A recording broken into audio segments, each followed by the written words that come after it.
Everybody up on their feet. Make believe you got energy.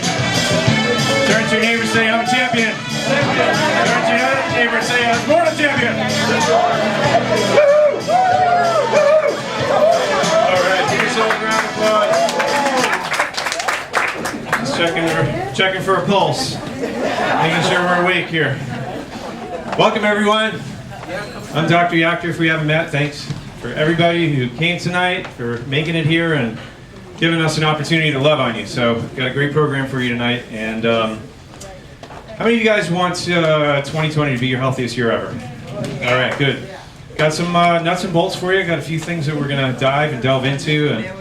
And you know, we just we put our details in, we put our study time in, and then we let the chips fall where they may. So, you know, I'm gonna be sensitive. I'll try to be sensitive, but you know how I am. Sometimes I just kind of tell it like it is, or tell it like it needs to be told.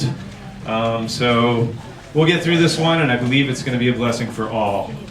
So, and for 2020, make sure you get your workshop card. You see the Power Workshop card there? All right, make sure you get one of those because it has every workshop for 2020. We do these every month. And if you're committed to constant and never-ending improvement, raise your hand. And you can keep track of those, keep learning and growing in 2020. When you stop learning, you stop growing. When you stop growing, you start dying. Yeah, so we're going to keep learning and growing and getting better. So keep an eye out for that. So we've got a great workshop coming up. Actually, 2 workshops in January. First one is True Cellular Detox. And this is, you know, strategically positioned right around the new year because of how toxic we usually let ourselves get through the holidays, right?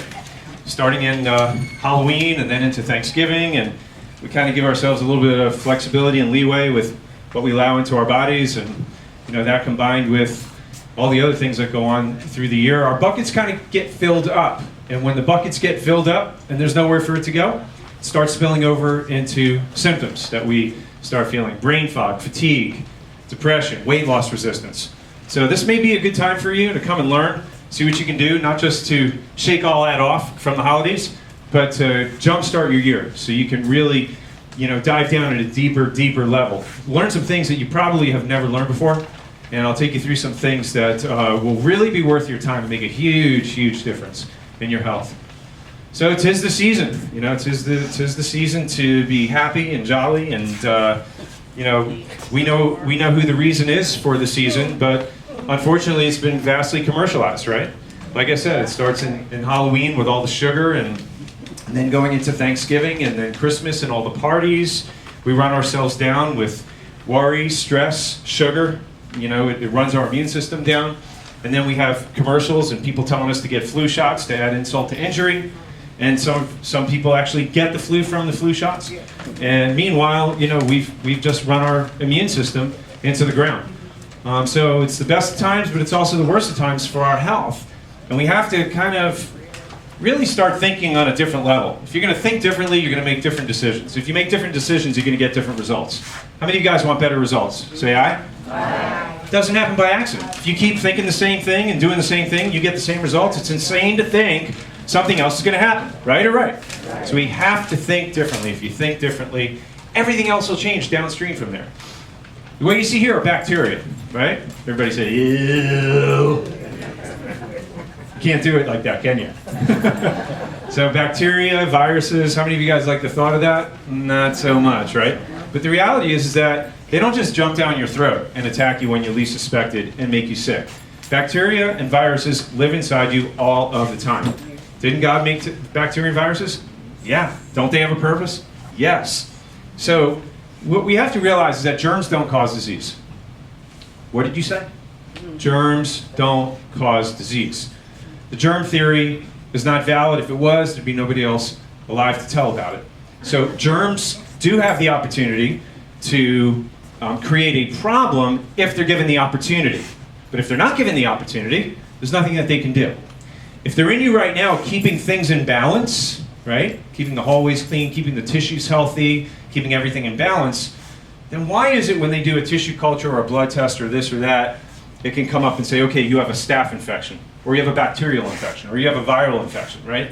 And that's what we got to kill right now, right? And what do they give you for that? Antibiotics or this or that. But the problem was is that it was with you all along. So how could that actually be the cause of that? If it was inside of you before that and it wasn't making a problem, how could that be the culprit, at that point when you're sick? That doesn't make sense. So where does the cause of sickness and disease come from?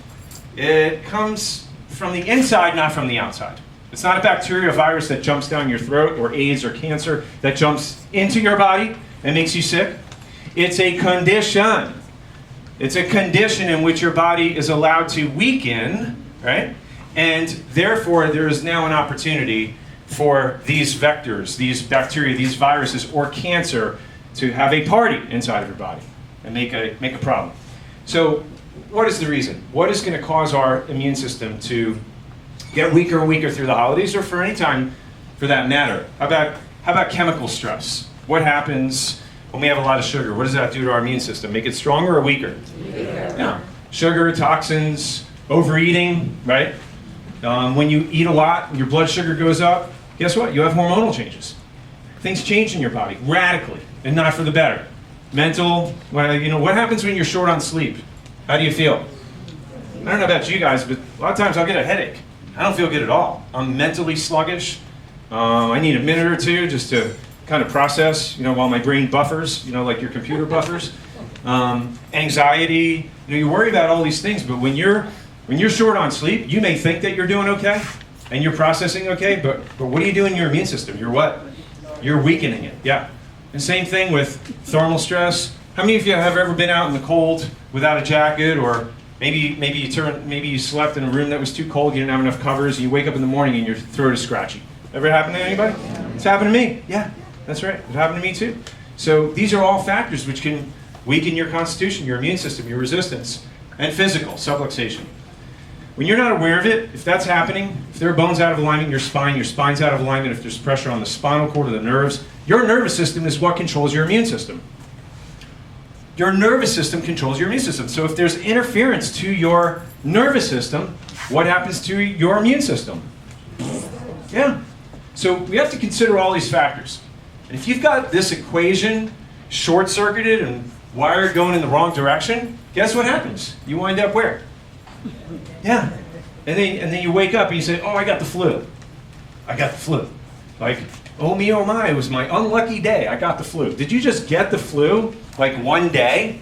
Is that what happened? You got dealt a bad hand of cards? Or is there a process involved here? Did everybody see that? So if you do get the flu, first of all, you got to ask yourself, is it really the flu, or is it just a rhinovirus mimicking the symptoms of a flu? This is where a lot of us go wrong. But if you do wind up in bed and you're sick, what do? Do you take something for it? Or do you ask yourself, what's the cause, the source, and the root? Why did I get sick in the first place? Was it because of a lack of antibiotics? Was it because of a lack of supplements? Was it because of other things that gradually built up? Right or right? See, so when you make a decision to go to the doctor, to open up the medicine chest, to take your Theraflu or Robitussin, or take antibiotics, what you're processing mentally is it's saying, I have to go get a cure. But ask yourself this: was the cause of my illness outside my body, or is it inside my body? And if the cause is inside, can a cure from the outside really do healing? No. It doesn't work like that. But yet we still find ourselves making decisions where we worry, we have fear, and we say, oh my goodness, my body can't heal itself. If I don't go to the doctor and get an antibiotic, I'm going to croak. No, ye of little faith. So you got to give yourself a chance. Give your body a chance to heal itself. Give your body a chance to what? Heal itself. It will heal itself. It's only a matter of time. How many of you guys have ever been sick for more than 2 days? You ever been sick for more than a week? You ever been sick for more than 2 weeks? Without taking any medication? Yeah, a few of you guys. Yeah. And what? And you're still here? You're still breathing? Holy smokes. Yeah. Me too. When I came off a cruise, we went to Alaska, and I had this upper respiratory infection. I knew what it was. I stood up one morning, and I was so weak that I was trying to brush my teeth, and I got dizzy, and I fell over. And I'm like, okay, well, this is pneumonia for sure. I've never had anything like this before. Clearly, I'm ill, right? So what are my options there? Do I go to the doctor, or do I process this mentally? And so I said to myself, well, I know why I have this. It's because I was traveling, went across the country to get on a cruise to Alaska. I was on a cruise ship with the worst germs on the planet, even worse than the hospital. And on top of that, we had all of the antibacterial soap at every corridor that you could go through, which makes these superbugs, which are antibiotic resistant anyway. And so I said to myself, well, what can you do? Well, I can do all the things that will help my body to heal itself. Get some extra sleep, get some extra adjustments, double up on my supplements, take out all the sugar out of my diet. And I said, you know what, that's what I'm going to do, because for me, antibiotics are not an option. Well, my dad, all of our family went on it. And my dad, he was, my mom was in his ear like this, you better go get an antibiotic, you better go to the doctor, something bad could happen. So he goes down there and he gets the antibiotic. And we're having lunch the next week and he's like, yeah, I'm all gone, I feel like it's all gone, I feel like $1 million. And I'm sitting there and I'm like, yeah, I still have that fluid in my chest. It's like 2 weeks later. Still waking up with night sweats, like after 2 weeks. It took me a full month to be completely symptom-free and get my energy back to 100%. But I let it run its course, and I did my thing, and I knew it was only a matter of what? Time, yeah. My dad took the antibiotics, felt like $1 million. He thought he was cured. But if your immune system is already weak and tanked and bottomed out, and you take an antibiotic, does it make your immune system stronger or weaker? Yeah. Oh, how we get fooled. So his immune system got even weaker. And the cause, which allowed him to get sick in the first place, the symptoms and all that, was multiplied, made much worse, even though he felt good. Remember, the absence of symptoms does not indicate the presence of health. So what happened to him a couple of weeks later? Got a reinfection. Reinfection, yeah. And that's why they tell parents with kids with ear infections, you never give a child with ear infections antibiotics. It increases the rate of reinfection by more than 7 times. Published in the New England Journal of Medicine. Yet, people are still conditioned and brainwashed to think that it's a quick fix and that you have to do it because it's the standard of care. Nothing could be further than the truth on that. So is there a time and a place for medication and things like that? Yes, there is. But I'm talking about processing, thinking for yourself so you don't make decisions based on fear, because what I've seen is that when you do that, and you do something because a nurse or a doctor or a parent tells you to do something, and you make the decision out of fear, what happens? Are we supposed to make decisions out of fear? No. What happens if we do that? Very often we wind up in more trouble than if we left it alone in the first place. So you got 2 garbage cans here. Which one gets the flies? The dirty one. Does a clean garbage can attract flies? No. Well, that's a pretty simple concept. So let me ask you a simple question. What caused the flies? I mean, did the flies cause the garbage, or the garbage cause the flies? Garbage caused the flies. Wow. So that's kind of the same thing as saying, did the bacteria cause the infection? Or does your body get weak and allow the bacteria to come and have a feeding party on you?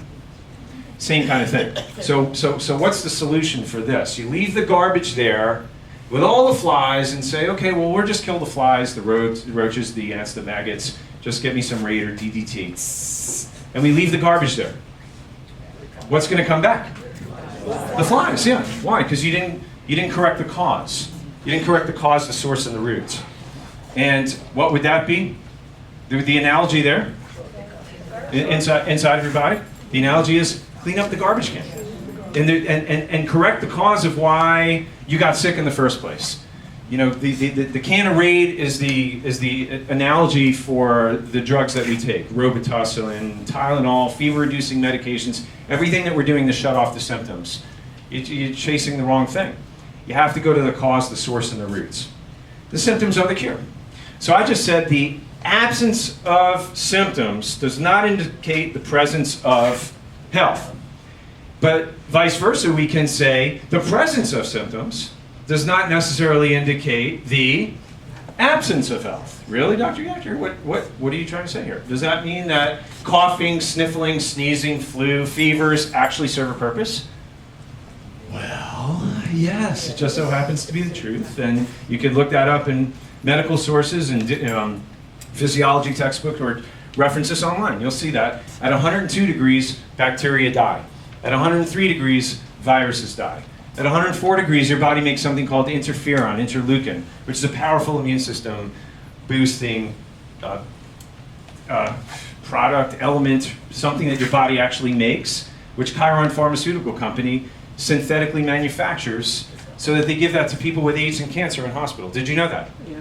So this is really important because when we watch drug commercials, when we're getting advertised to, when we're exposing ourselves, what are we doing? We're exposing ourselves to this line of thinking, which means that symptoms are bad, when really they're the roadway and the pathway to curing.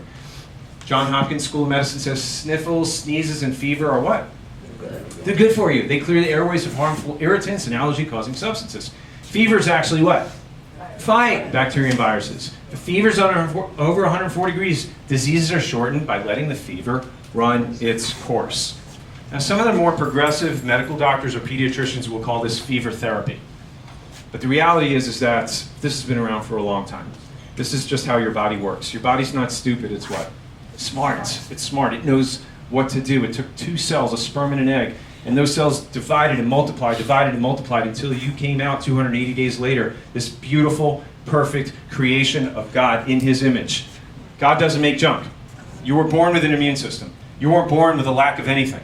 Not immunizations, antibiotics, or any over-the-counter prescription drugs. And again, I'm not saying there's not a time and a place for that. What I am saying is that you got to give your body a chance. Work with it instead of against it. If you just listen to the commercials and doctors and people who just want to tell you things because of what they've been told or taught, you have to think for yourself. You cannot outsource the responsibility that you have to think and make decisions to your doctors anymore. Can't do that. It's way too dangerous.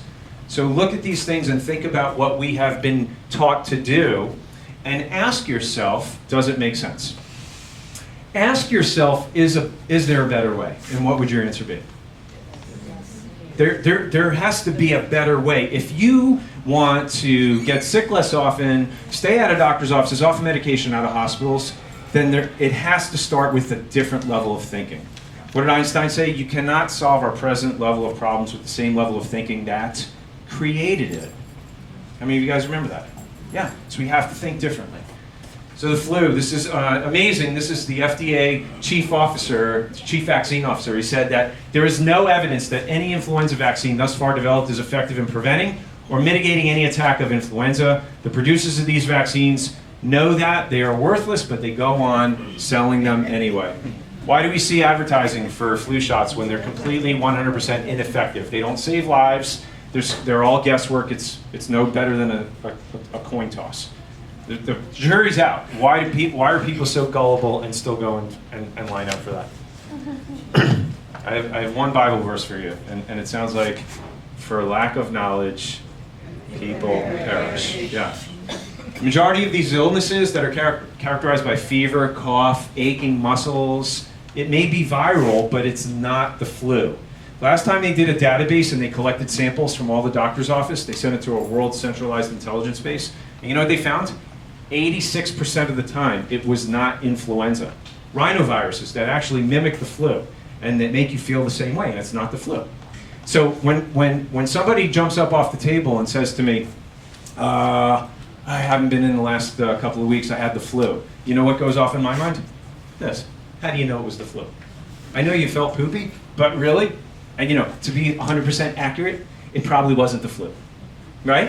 Are you guys with me? You're learning something now? Are you learning something now? Yes. Not necessarily the flu. Most of the time, it's not the flu. You feel like poop. It may be viral. You ran yourself down. Not the flu. You go and you get a flu shot. Guess what? You're getting the flu. And so I've had patients. I've seen this recently. Had a patient. His wife regularly got the flu shot every single year. She had 3 bouts of cancer in the last couple of decades. She was a cancer survivor. And she talked him into getting a flu shot. And he never got a flu shot, never wanted it. He listened to her just to make her happy. And what happened after he got that flu shot? He got the flu. He said he felt deathly ill. He never felt so sick in his life. Yeah. And unfortunately, shortly after, his wife, her cancer returned, and she passed away recently. And to me, it's sad, but it makes sense, because every time you're getting a flu shot and you're putting those poisons in, or you're taking antibiotics, what are you doing to your immune system? Don't you need your immune system every day to kill off cancer cells? If you're slowly degenerating and weakening and crippling your immune system over a long period of time, why wouldn't cancer get a foothold in anybody's body? Doesn't that make sense? So the less you put in your body, the better the intelligence can do what it needs to do, where it needs to do it, when it needs to do it, and what it needs to do it with. And that makes sense to me. Also, to make matters worse, if you get a flu shot, how many years consecutive? 5 or more. How many years? 5 or more consecutive years. If you get a flu shot, your risk of getting Alzheimer's is 10 times greater. This comes from one of the leading immunogeneticists. He's got 850 peer-reviewed papers, Dr. Hugh Fudenberg. He published this many years ago, and still people they're not getting the information. They're not getting the message. Why does that happen? Why do you get Alzheimer's? The buildup of heavy metals. Look what happened to the ancient Romans. They lined the aqueducts with what? Lead. And what happened to that civilization? They went belly up because they all had mental problems. They all went insane. That was a big part of the decline of the Roman civilization because of heavy metals. And then we're getting it in the drugs today. You're getting it in flu shots, you're getting it in child shots, and you're getting it in all you have to do is look on the box. If your doctor says, no, we don't have mercury in our flu shots, say, can I just see the box, please? You know what that is a picture of? One of my patients who asked the doctor to go get the box after the nurse told her that there was no thimerosal. And what do you see on there? Thimerosal and formaldehyde. Thimerosal, mercury, right on the side of that box there. So you have to protect yourself. You cannot outsource that responsibility to anybody else. So, is there stress during the holidays? Maybe just a little bit. Am I stressing you out? So we talked about it decreasing your immune system. It will sap your energy. It'll wipe you out. It'll cause fatigue. And remember, when you're having all of these changes go on in your body, when you have lots of sugar and your insulin goes up, guess what else? You have this hormone called cortisol that goes up. And when cortisol goes up, like that's one of the major master controlling hormones, everything goes off. And your body goes into fat storing instead of fat burning. And that's why you start gaining weight, you start slowing down, and that leads to a condition that we all have heard of called depression. Have you ever heard of that? Did you hear much about that 20, 30 years ago? Not a whole lot. But these days, we're getting the message loud and clear. So what I want to do is, I wanted to take this opportunity to play a public service announcement. I think this is quite effective at telling the story. I always have a problem with these videos. It'll come up.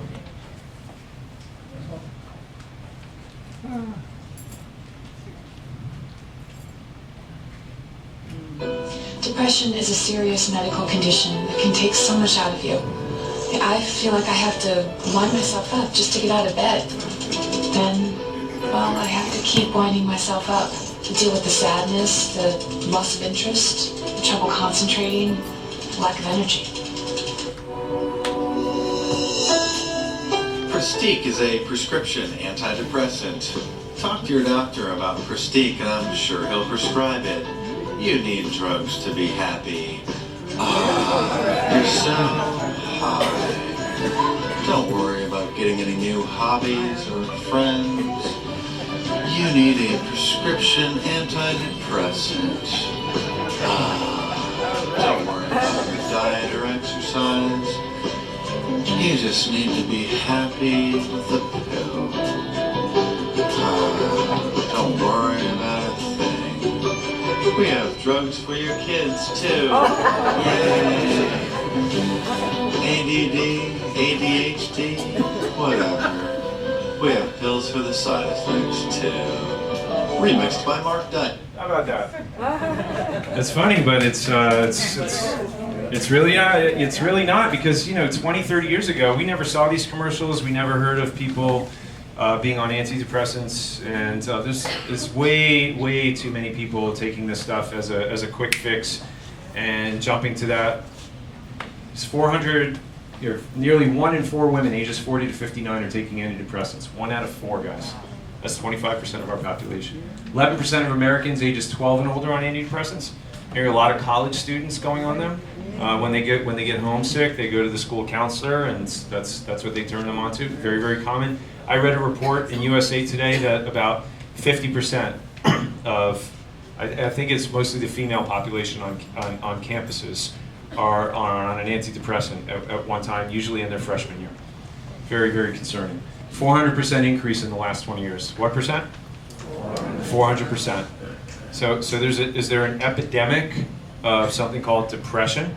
Yeah, and I think it's being exposed, that we're being manipulated, and the whole concept of depression is being inflamed and blown out of proportion.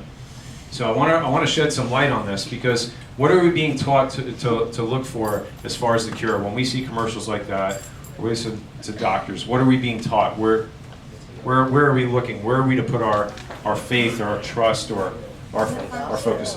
Right, in the pharmaceutical, a pill, a potion, a lotion, instead of what the Bible says. 1 Peter 5:7 says, casting all your care upon your psychiatrist, for he careth for you.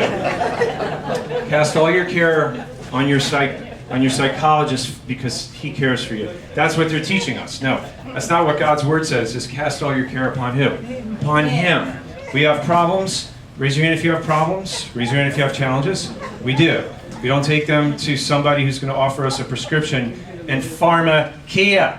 What does the Bible teach about pharmakia? Witchcraft. Anything that's mind-altering. These medications do alter minds. In some cases, they make it worse. They make it worse. So we were in Sunday school yesterday, and one of our friends said that she needs prayer for her cousin. Her cousin's husband was going through a tough time, and went to the psychiatrist, put him on antidepressants, and somehow recently they changed the prescription or the actual medication, and he took a turn for the worst. They live in Manhattan, climbed up to the top floor and jumped. Left her and her two young kids. And so you don't know what happens when you mess with the chemistry of the brain. You have no idea. Many of these school shootings, in fact, what I've read is the majority of them, the perpetrator, the one who goes in with the weapons, does the damage, they have a history of being on psychotropic medications, either antidepressants, Ritalin, Adderall. When you start altering the chemistry, that's where the Bible talks about witchcraft. You got that? Does everybody understand that? So I'm not against, talking to a counselor, but I think what's appropriate and what's biblical is that you bring your problems to somebody who has Bible knowledge, who will turn you to and support you to casting your cares upon the Lord, taking your prayers to the Lord biblically and supporting you from that concept, right? Through faith and through prayer. That's where the healing begins. Psalm 16:11, thou wilt show me the path of life. In the presence of my psychiatrist is fullness of joy. No, in the presence of fullness, in his presence is fullness of joy. At thy right hand there are pleasures evermore. So this is the point that I want to make. And again, I started in the beginning. I said I may be rough around the edges here tonight, and I want to be sensitive. I don't want to be insensitive. But the reality is that I'm generalizing. I'm saying what's happening in our society out there, and it's an injustice. It's an injustice. People are hurting. They're sick. They're suffering. They're being lied to, and it's not getting any better. They have to know the truth. We have to lead them to the truth, and it starts with the Word of God. More effective than drugs for depression, this is from a medical study. In a study which involved 80 adults aged 20 to 45 years diagnosed with mild to moderate depression, researchers looked at exercise alone with nothing else to treat the condition. Here's what they found. Depressive symptoms were cut almost by what? Half. In those individuals who participated in a 30-minute session, exercise session 3 to 5 times a week. That says aerobic session. And that's really important. Yoga doesn't count. I have nothing against yoga or stretching, but they've done studies, and every time I read a study, it has to do with aerobic exercise. What does aerobic exercise do? It increases endorphins, the happy feeling hormone, or really neurotransmitter to be accurate, after 12 weeks. So you got to give this stuff time. You got to be consistent with it. Everybody should be exercising if you want to feel good. If you want to take less medication, go to less doctors. Have less worry. Do your work. Put your work in. Put your work in. Put your time in. Historical chiropractic sanitarium. I don't know if you guys know this, but chiropractic historically has gotten some pretty cool results with people with mental disorders. Several inpatient mental health facilities were established where chiropractic adjustments were the dominant clinical service provided. 2 of these were located in Davenport, Iowa. In 1922, the Chiropractic Psychopathic Sanitarium was established. The facility was later known as Forest Park Sanitarium. So there was a judge that commented in North Dakota that at the North Dakota State Mental Hospital, he said the cure and discharge rate from their treatment ranged from 18 to 27%. When compared with the chiropractic sanitarium, 65%. A 65% cure and discharge rate was unheard of. But it was only at the chiropractic sanitarium that they found this. This is true, historical. Preliminary analysis of 350 mental patients, their records treated by chiropractors. This one, Dr. Schwartz published a preliminary report of patients afflicted with nervous or mental disorders, and he reported that the majority of them showed what? Improvement under chiropractic care. Now, how many of you guys have ever gotten a scan in our office? You got the scan, you got the HRV. Why do we do that? Well, when you have a heart rate variability, the reason why we do that test, usually we'll do the scan, HRV, and x-rays. And we look at it and we put it all together and see how healthy your nervous system is and what we can do to improve, right? Particularly the HRV, I look at that because that is a purely neurological representation of what's happening with your health. In your nervous system, you have the sympathetic part, which speeds up everything, your heart rate, respiration, digestion. Then you have your parasympathetic, which slows everything down. And that's kind of for rest and recovery. Sympathetic is fight or flight. You don't want to be too out of balance. If you're too stressed out, if you're not resting enough, you're going to burn out. Things are going to be way out of balance. You're going to crash and burn. But sometimes your body will just shut down, and you'll be in rest and recovery, and you'll be fighting off an illness, and you'll be out of balance the other way. The ideal scenario for your autonomic nervous system is to be perfectly balanced. When that autonomic nervous system is perfectly balanced, you can handle maximum stress. If your body's in rest and recovery, can you handle a lot of stress? Heck no. If you're burned out and hanging by a thread, can you handle stress? No. So that ideal state of balance is something called coherence. What's coherence? Does anybody know what that word means? Coherence? The clarity in which you can hear my voice is the coherence. The clarity in which your nervous system, your central nervous system, can perceive its environment and the stress that it has to adapt to. The more clear it is, the better and more efficient it is it can adapt to stress. And guess what? You compare that to somebody who cannot handle stress, which person gets the heart attack first? Yeah, the person who's under chiropractic care, getting regular adjustments, their nerve systems are in balance, they can handle boatloads more stress. It's not that the stress goes away. They can handle stress better. It'll affect them less. They don't get sick as often. Their risk for cancer goes down. The risk for heart attacks go down. But the people who are not under chiropractic care, much higher risk for all that.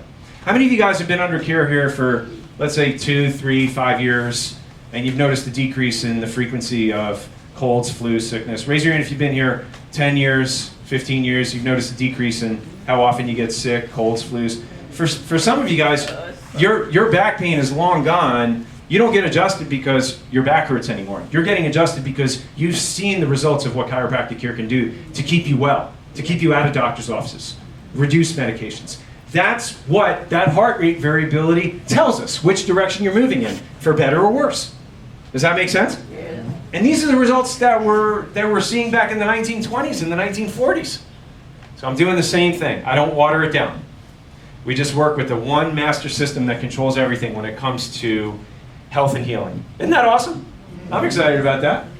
So that's your nervous system. There's one particular area that overrides your immune system and your feeling of well-being, and that's the top bone in the neck. So most of you here already know that your brain communicates with the body and the body with the brain through those nerves. But that one particular area there is like the spigot. There's one bone called the atlas bone. It's a ring of bone, and it sits under the skull, and it holds the skull up. Just like Atlas in Greek mythology held the world up, right? The skull weighs about 15 pounds. This little bone is about 2 ounces. Okay? There's no disc above, no disc below, so it's very fragile and it can be unstable, especially if you have car accidents, slips, falls, head traumas. There's damage to the ligaments and it's never the same. When that bone shifts out of alignment and it rides up the skull one way or the other, It impinges the brainstem. Does that sound like a good thing to happen? Not so good. But there's a lot of different effects that occur because of that. And that chart of effects just shows you the different areas of the spine, in which parts of the body they go to, and what type of health problems that you have as a result. So if you look far right, that top bone of the neck, when that's out of alignment, you get things like headaches, nervousness, insomnia, head colds. Why? Because it depresses your immune system. High blood pressure, migraines, nervous breakdowns. What? Nervous breakdowns. From a misalignment of a bone in the top part of your neck? Well, that's just what we were talking about with the studies in the 1920s. That's why the sanitariums opened, and that's the only bone that they adjusted in their spine. And they had a cure and discharge rate of what? 65%. That's right, yeah. But it just so happens that it controls your immune system also.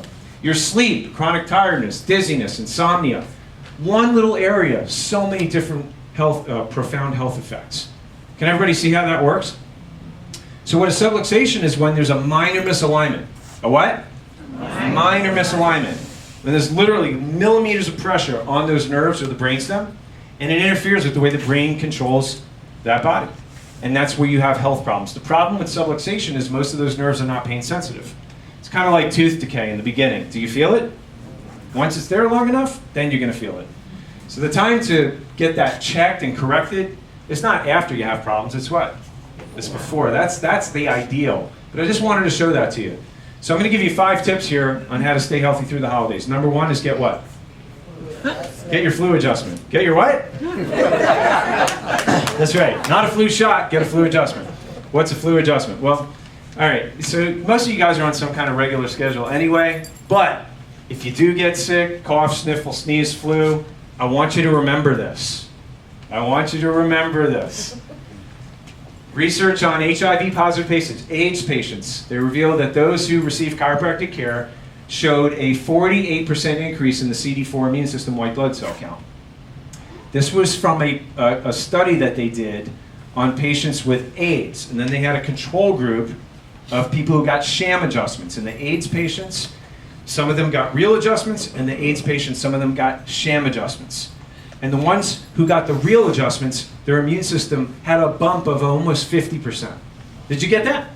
Okay, so clear evidence. I mean, this was a double-blind controlled study, and this was done back in 1990. And I replicated this study at an AIDS shelter when I graduated from school in 1994.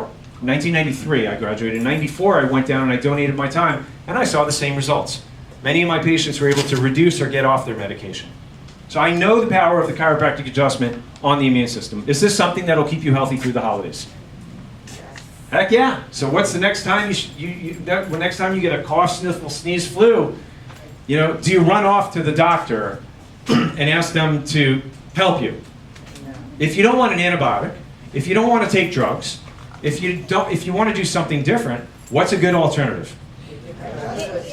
Get an adjustment. Get your butt in here and get some extra adjustments, right? That's what Deborah's going to tell you. Oh, I'm sick as a dog. I can't come in.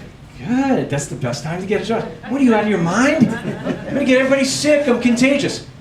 Remember what we said. The germs cause disease. Do the germs cause disease? I don't care if you have pink eye. I don't care if you are hacking and coughing and sneezing. If my immune system's strong, I'm not running in fear. Now, if I know I'm short on sleep, if I've gotten 4 or 5 hours sleep 3 nights in a row, I may be like, okay, let me go get my mask. But do you understand the concept, guys? Let's get past the madness. Let's get past the insanity. Okay, so if you're not feeling good, that's the most important time to get adjusted. That's not the time that you sit home and wait or go get an antibiotic. No. I'm teaching you how to take this thing and use it to its maximum. If you invest in a tool, don't you want to know how to use it? Yeah. Yes or yes? Yeah, you're going to get maximum benefit out of this. This is a lifestyle. This is something you do for the rest of your life. As long as you want to stay at your best and your healthiest, this is how you use chiropractic. I'm talking about going back 70, 80 years already. So chiropractic's been around 125 years. So get your Atlas adjustment. That's not me. So Ricardo Markland, you're giving me an amazing praise report. How long have you been a patient here now? Since July of 2008. And what did you originally come in for? I came in because I was having problems with my blood pressure. And what were the results after care? After care, the blood pressure has normalized. Excellent. Were you on medication? Yes, I was. And are you on medication now? No, I'm not. Excellent, excellent. And what other benefits have you noticed since you've been under care? I have not been sick and legitimately since 2008, since I started care in this office. Outside of a few sniffles that are So 11 years. I have not been sick. I mean, before, is it something that was very common? Were you getting colds and sicknesses? Because as a teacher, you're around that a lot, especially with the kids. Yes, and then, I mean, in the winter months, it gets cooler, I would get sniffles, and I've not had that. As a matter of fact, I was in New York in the snow, and I left here almost warm. I came back, not a problem whatsoever. That's great. That's a sign of a healthy immune system and a healthy future. Yes. Keep up the good work, my friend. Awesome. All right, so we're going to take a break here and do the raffles. But before you do, if you're a guest here and you don't have a chiropractor, just ask yourself if you have any of this stuff. If you're tired, fatigued, low energy, colds, flus, headaches, blood pressure, this or that, whatever the issue is, you know that the symptoms are not because of a lack of medication. So when we do a spinal evaluation, we look for the cause, the source, and the cure. And it starts with a consultation in my office. I sit down with you and I get a history and listen to what's going on and what's been happening, get a health history, family history, and then we'll do an examination, check range of motion, posture, and we'll do that thermal scan up top there. That's thermography, and we roll that along the surface of your spine, and it'll show us if there's any abnormalities. And if there's an indication for x-rays, then we take the x-rays and we look at it together on the next visit. And we'll do a study, and I'll tell you if there's something there that we can help you with. And if there is, I'll give you some recommendations. If you're having a health problem and it's not going away and it requires medication ongoingly, then it's safe to say that the cause of it hasn't been corrected, right? Okay, so if you haven't checked your spine yet, it's kind of like your circuit breaker. You want to see if the power's on or it's not. And if the power could be turned on and you can be set free of that infirmity, then that's definitely worth your while. I can assure you of that. Now normally, and we don't normally include the x-rays, but normally for the consultation, the exam, the x-rays, everything, it's upwards of $300. But if you're a guest here tonight, we have a special health pass that will entitle you to do that for only $47. And we're doing that on behalf of the guests that invited you here, so you can thank them. Go ahead and thank them, give them a pat on the back right now, say thank you, I love you, I appreciate you. And you can make your appointment at the end of the workshop here in a few minutes. All right, so I want you to welcome to the front my dynamic staff and my youngest son, Gavin. Okay, so this is Gavin. Leon, there's my middle son right there. Leon, stand up, everybody say hello.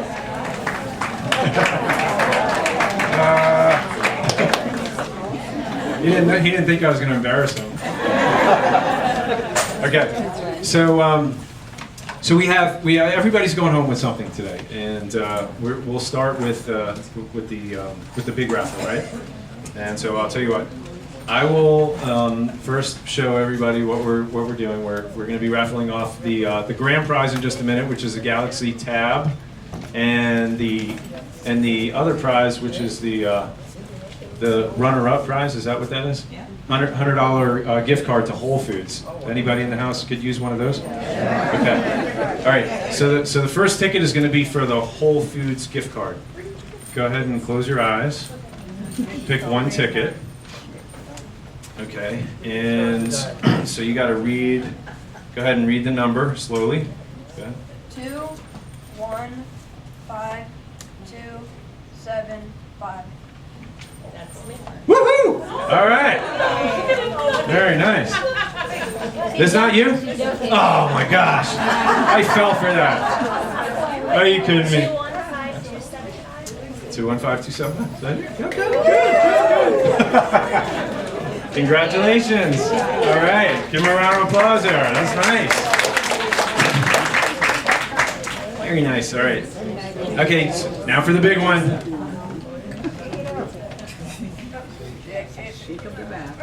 Okay. 2, 1, 5, 2, 2, 9. Nobody. I can't find mine. It could be you.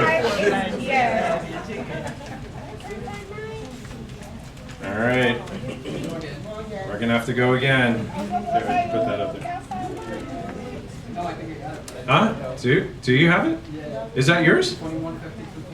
Huh? 211. Wait, 211. 215-229. That's you? All right, go give the man his prize. Go give the man his prize. All right. Good. You're going to make good use out of that, especially after tonight. Definitely. Awesome. All right. Thank you. Good job. All right.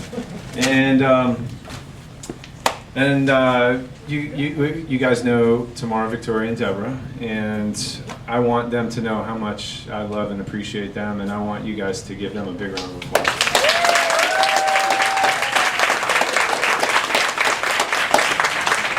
And they are awesome. Like many of you guys have written in your testimonials, you love them, and I'm just so appreciative of that. So, all right, so what else do we need to do? We need to give away one of these? As they're leaving, they can. Okay. We can do that. All right, so how many people do we have here tonight? I think 47. 47, so I have to apologize to 7 people because we only have 40 of these. No, I'm just kidding. So this is a beautiful EH coffee mug, or for your tea. Works really good. If you don't like it, plant a flower in there or something. But everybody, please take one with you. They're off to the side over there. Yeah, they're off to the side over there. Everybody gets one of these as a Christmas gift on the way home tonight. And so enjoy that and think of us every time you get to listen. All right. So I'm gonna have you guys stand up and turn and face the person on your right. Put your hands on their shoulders. And I want you to squeeze and get that stress out. Get all that holiday stress out. Good. All right, karate chop that stress out. Karate chop. Good. Awesome. Doesn't that feel good? Awesome. All right, turn around and love your other neighbor.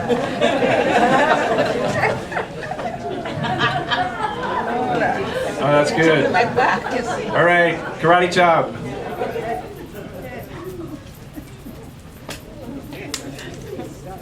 Oh, yeah. Very nice, very nice. Give yourself a round of applause. All right, we got a few more items to go through, and then we'll be done here. All right, so tips on maintaining weight.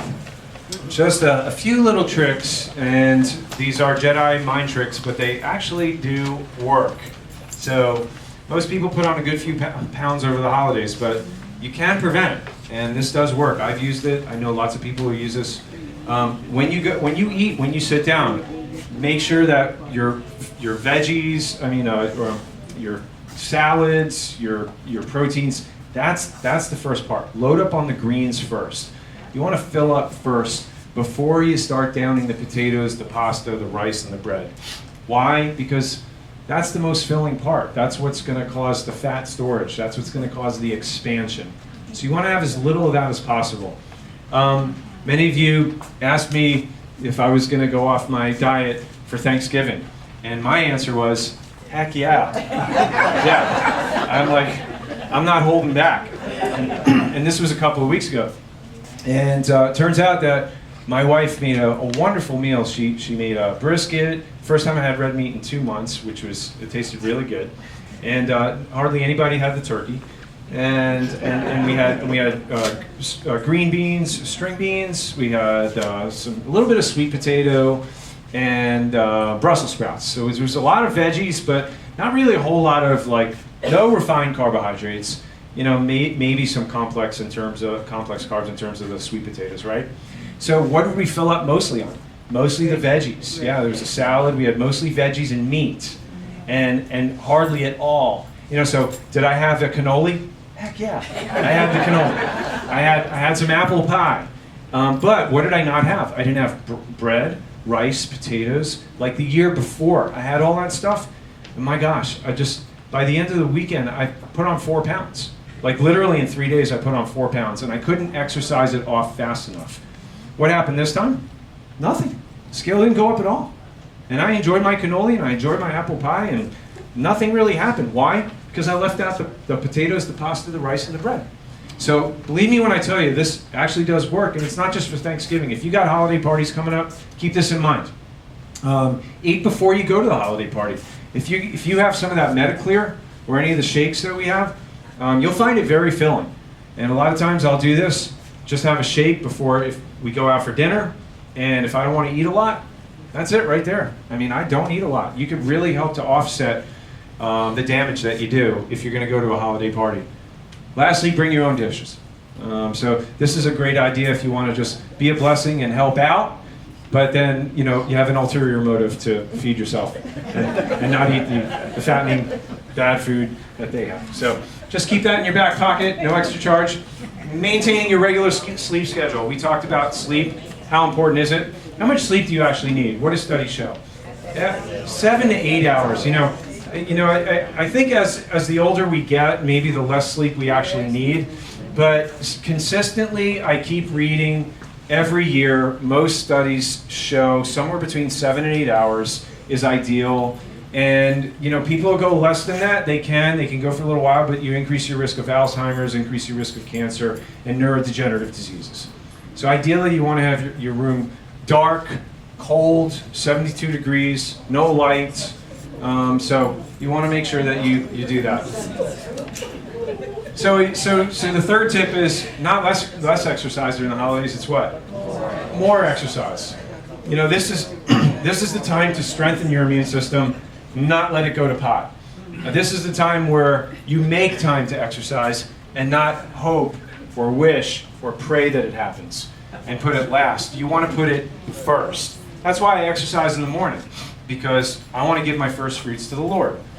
First thing I do, I read the Word, I do my devotional, I pray, and then I work out every single day. Doesn't matter if I'm home or I'm away, if I'm on vacation, if I'm at a seminar or an event.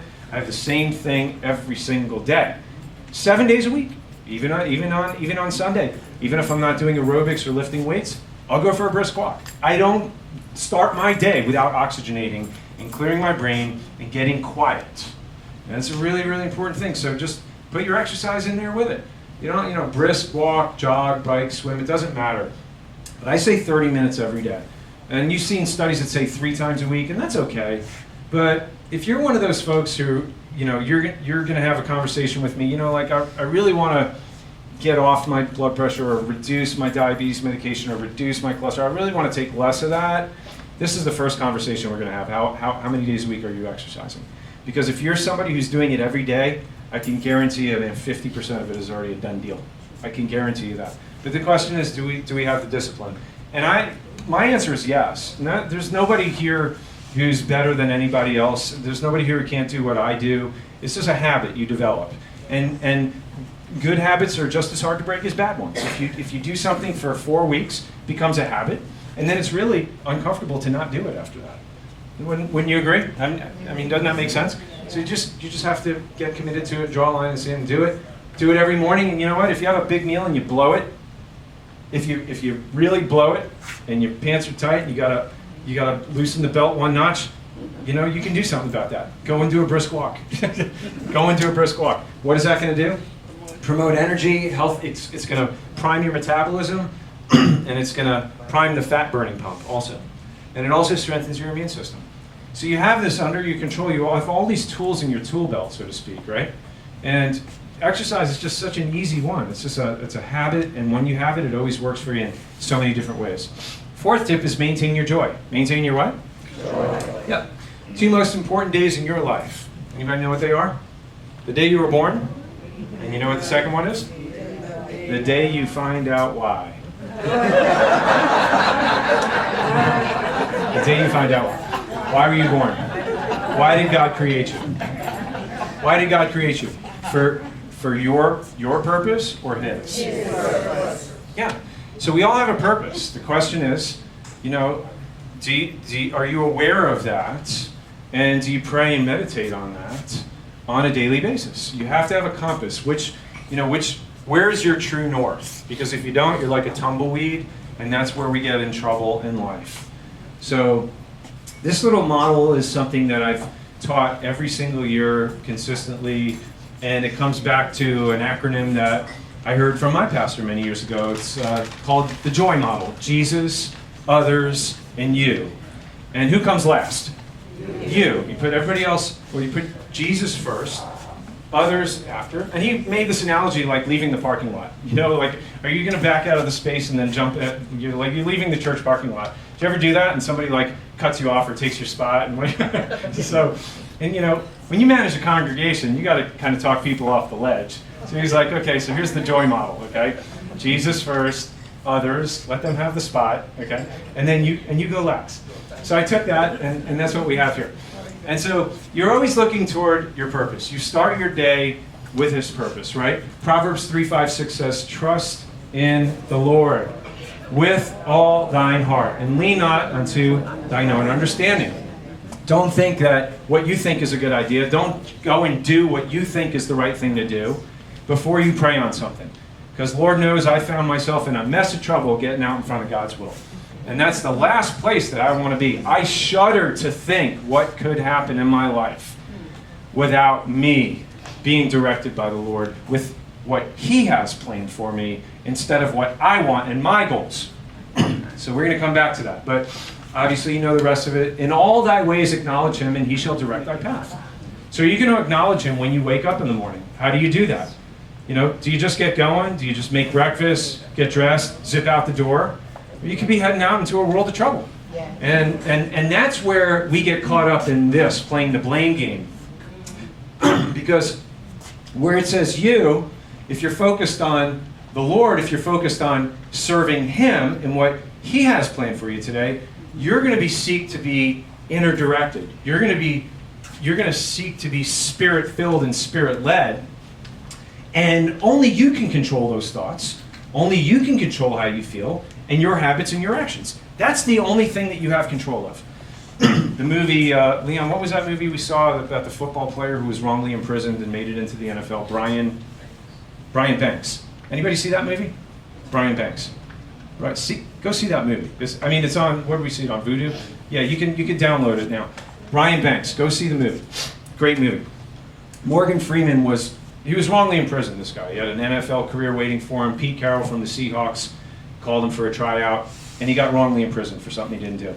And Morgan Freeman played the actor or the person in prison who told him that nothing's going to change unless he changes, and that the only thing you can control in life is how you respond to life.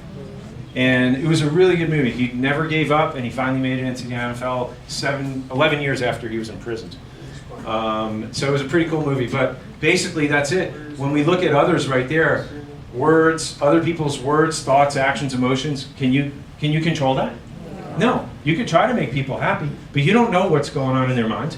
You don't know, whose mind is the devil's playground. You have absolutely no idea. I mean, I've been wrongly accused of things, and it comes down to my decision. The last time this happened, which was recently, was I was accused of something that I did not do, and I prayed on it, and I said, do I stand my grounds and just, is this about being right or being wrong? Or is it about being obedient to what the Lord wants? And that was a big lesson that I learned. And it was a big lesson for my kids also. And I used that whole situation to glorify the Lord. Because I brought it before him. Brought it before our pastor. And we resolved it. And we kept peace. And it was a beautiful thing. And he got the glory from it. And it was only because I put God first and not what I thought was right and what I thought was wrong. Because it's never about what's right and what's wrong. It's never about what you want. It's about what God wants for you. The question is, are you tuned into that frequency? Are you tuned into that station? WGOD, right? So we can only play the blame game if we think that other people hurt us, and we can only play the blame game if we think it's about us. If we're just dwelling on how we feel, or that person made me feel, or that person said this to me, or that person said that to me, can we control what they do? No, but we can control how we respond to it, and we can think in our mind, who is this about anyway? I don't care. I don't care about me. I am nothing. If a man thinks in his mind that he is something when he is nothing, right? We're supposed to be bearing each other's burdens. And so that's why this is so important. When you lose sight of where your compass is pointing, that's the beginning of depression. Because who are we focused on? We're focused on ourselves instead of our purpose. And what is our purpose? To serve God by serving other people. That's it. For whatever our ministry is, wherever that happens. Here's a reliable estimate of things people focus on and worry about. Things that never happen, 40% of the time. Things over in the past that can't be changed by all the worry in the world, 30% of the time. Needless worries about our health, 12%. Petty miscellaneous worries, 10%. Real legitimate worries, 8%. In short, 92% of the average person's worries take up valuable time, cause painful stress, even mental anguish, and for the most part are unnecessary. So, like the song says, don't worry. All right. You all said you want to have the best year ever, right? The healthiest year ever. It doesn't happen by chance, it happens by choice. So, here's how we design our best year ever. Typically, we're not managing our time. Our time is what? It's managing us. So you don't stumble upon health and happiness. You actually have to schedule it. You have to create it yourself. And when we look into this new year, the new year starts now. You know, how your next year is going to look starts with what you're thinking about now, what you want and what you don't want, and how to translate that into reality. Where does the rubber meet the road? You want to start by taking inventory in who you are and the different roles you play, the different hats you wear. You know, some of us have 9 lives. We have a spiritual life, we have a family life, we have a health and fitness life, we have a financial life, recreational life, right? Friends, family, community service, educational, personal growth life, right? How many of you guys wear a lot of hats, right? But how many of you have actually allowed yourself to go up from a 30,000 foot view and look at your life in all the areas and how in balance or out of balance it is? Some of those areas, you know, you're really fulfilled and you're doing really well in, but some of them are suffering. And maybe it's in a relationship where you don't want it to suffer. And maybe that area needs more time. Maybe it's you know, a marriage that needs more time invested in. Maybe it's your hobbies. Maybe you need to do something that brings you more fulfillment, you know? And you can't do that unless you take inventory and you stand up and look at all these areas of my life and write it down on a piece of paper. Because only from then can you balance this equation.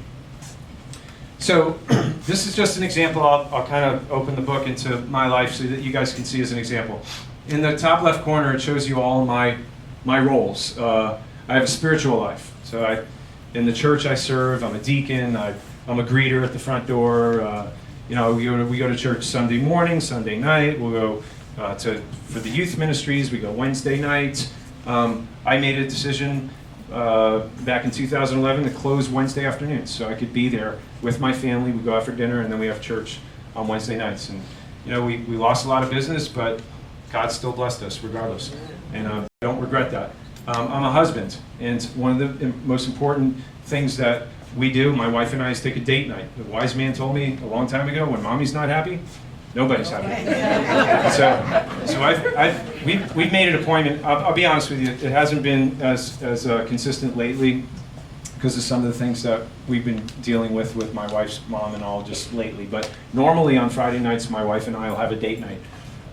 Last Friday, we went and we had lunch at the Cheesecake Factory, and then we walked around the mall, and it was like a date. And it's kind of like when we were dating, like, you know, 20 some odd years ago. It's like, and we would look at each other and we're like, you know, we should be doing this more often. Why don't we do it more often? Because it's not scheduled. That's why, right? You know, going away for marriage retreats a couple of quarters a year, things like that. I'm a father, you know, so we have time that we spend with our kids, whether it be at church or at home. If we're watching football or we play sports, Leon and I, one of the things that we like to do is go to the shooting range. Gavin and I, every once in a while, we'll go to Markham Park. We'll go mountain biking, and we make, or I'll get handy and I'll make, you know, like a bike trail, and I'll make wood things. Whenever I can put time into doing stuff that they like, you know, if it's not scheduled, it usually doesn't happen, right? But again, the point is that it happens either by chance or by choice.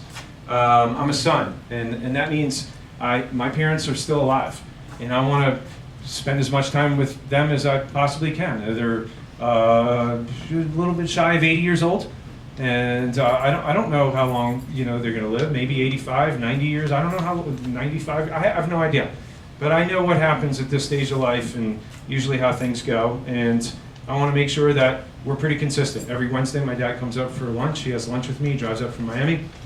Every other weekend, my parents will come over. So this is scheduled time. My dad does not miss a Wednesday adjustment and lunch with me. It doesn't matter if there's relatives in town, whatever it is. It's something that we've done for the last 25 years since I graduated chiropractic school. Am I a chiropractor? Yes, I'm a chiropractor. Been doing this a long time, but don't think I take this for granted. With what I do as a professional, is there constant, never-ending improvement? You better believe it. Do we go to seminars? Yes. Do I need to be coached? I like the idea of that, because when you think you're ripe, you begin to rot. Yeah. And we had a coaching program. I mean, I've taught at seminars. I teach continuing education. I could stand back and say, I know it all. I don't need to learn anything more. I should be teaching people. But no, I like being the student. I like to have my sword sharpened. Iron sharpeneth iron. I like for people to show me where my blind spots are so I can improve on those things. So we have seminars that we go to. I've committed to taking my whole team. We signed up with a group that helps them with what they do, that helps me with what I do, and we just sharpen our axe every time we go. And we travel as a team, and it makes us stronger. Do we have to do it? No. But I enjoy doing it, and it brings a quality of life for me and our team, and investing in them and the practice that wouldn't be there otherwise. And so that's, you have to invest in these areas. Financial steward. What does that mean? Well, the way I look at money is that if God gives me increase, who is it because of? It's because of God. In the parable of the talents, he talks about, three people who, did different things with the increase that God gave them. One stuck it in the ground and got 0 return. Another one doubled his return. And another one got what? 10x. Yeah. So what did God say about the one that got 10x? He's kidding. Here's more. To him that hath, he will be given more. Okay, so I take financial stewardship seriously. And for me, it's not about making money. It's about making sure that it's stewarded. What is a steward? A steward handles something that's not theirs. Okay, so it's not my money, it's God's money. And I want to make sure that I maximize the return on what he's invested in me. Whether it's here in the office as a professional or any financial increase. And so because of that, I've amped up my responsibility to understand how money works. And because of that, I read books, I listen to podcasts, and I'm a real estate investor. And I would say I probably put in a good six hours a week looking for properties, buying properties, selling properties. And this year I probably bought 7 properties. Last year I bought 7 properties, sold 2 properties. All week long I'm on the phone with agents, doing this, doing that. And again, it's not about money, it's because of the urgency that I feel to steward that and make sure that I am maximizing the most amount of efficiency that I can get for what God has invested in me. And so I take that very seriously. And it doesn't matter how much or how little. That's not what it's about. It's about being responsible for whatever God has given you.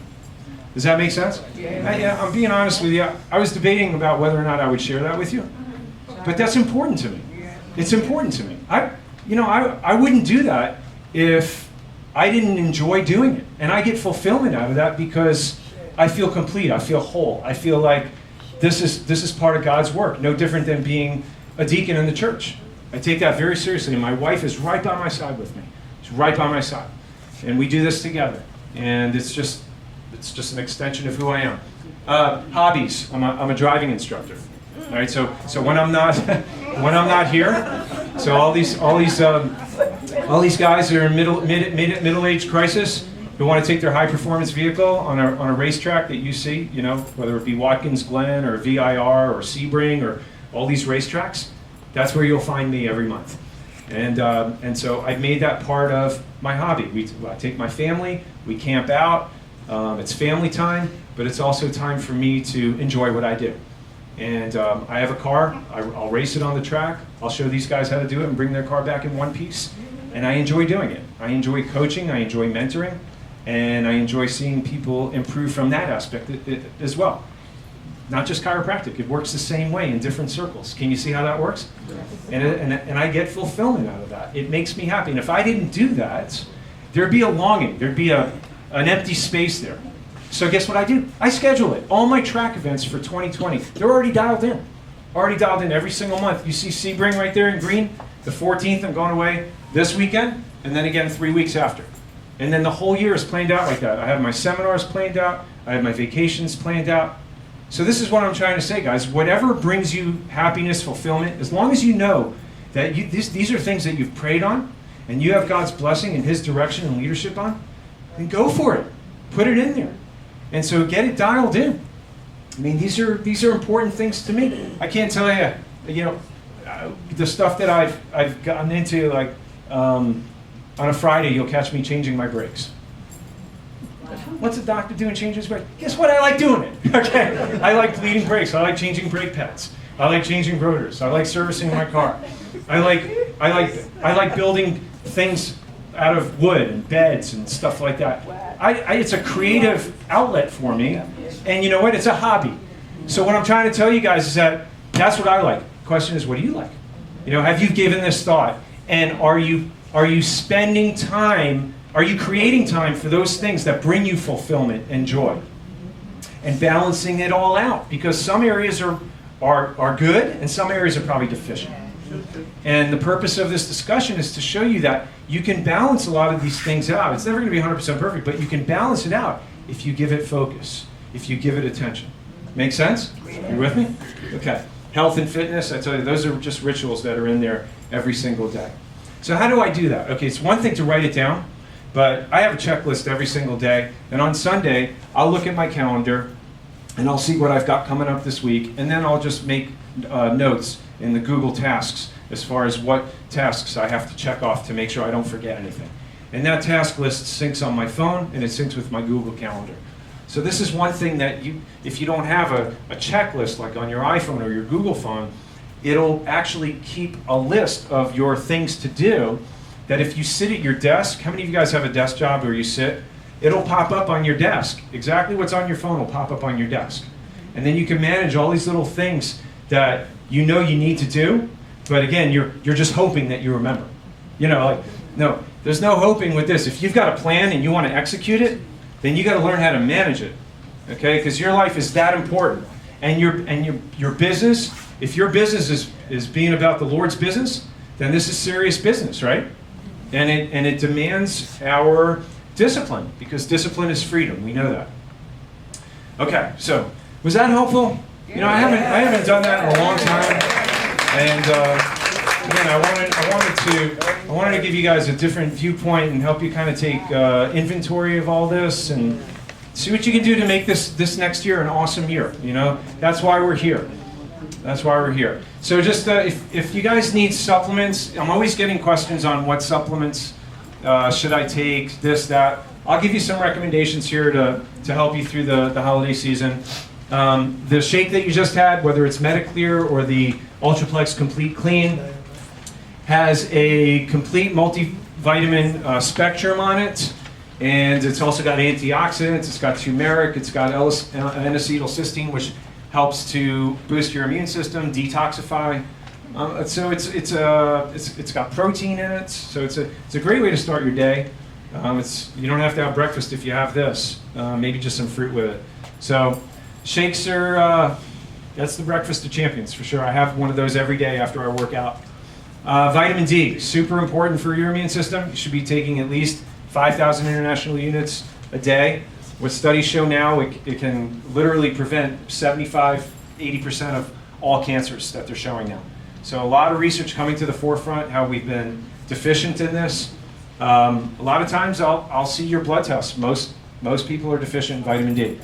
And it doesn't need to be that way. Just 5,000 international capsule, international units. It's important to prevent heart disease. It also helps with diabetes, not to mention prevent fractures, right?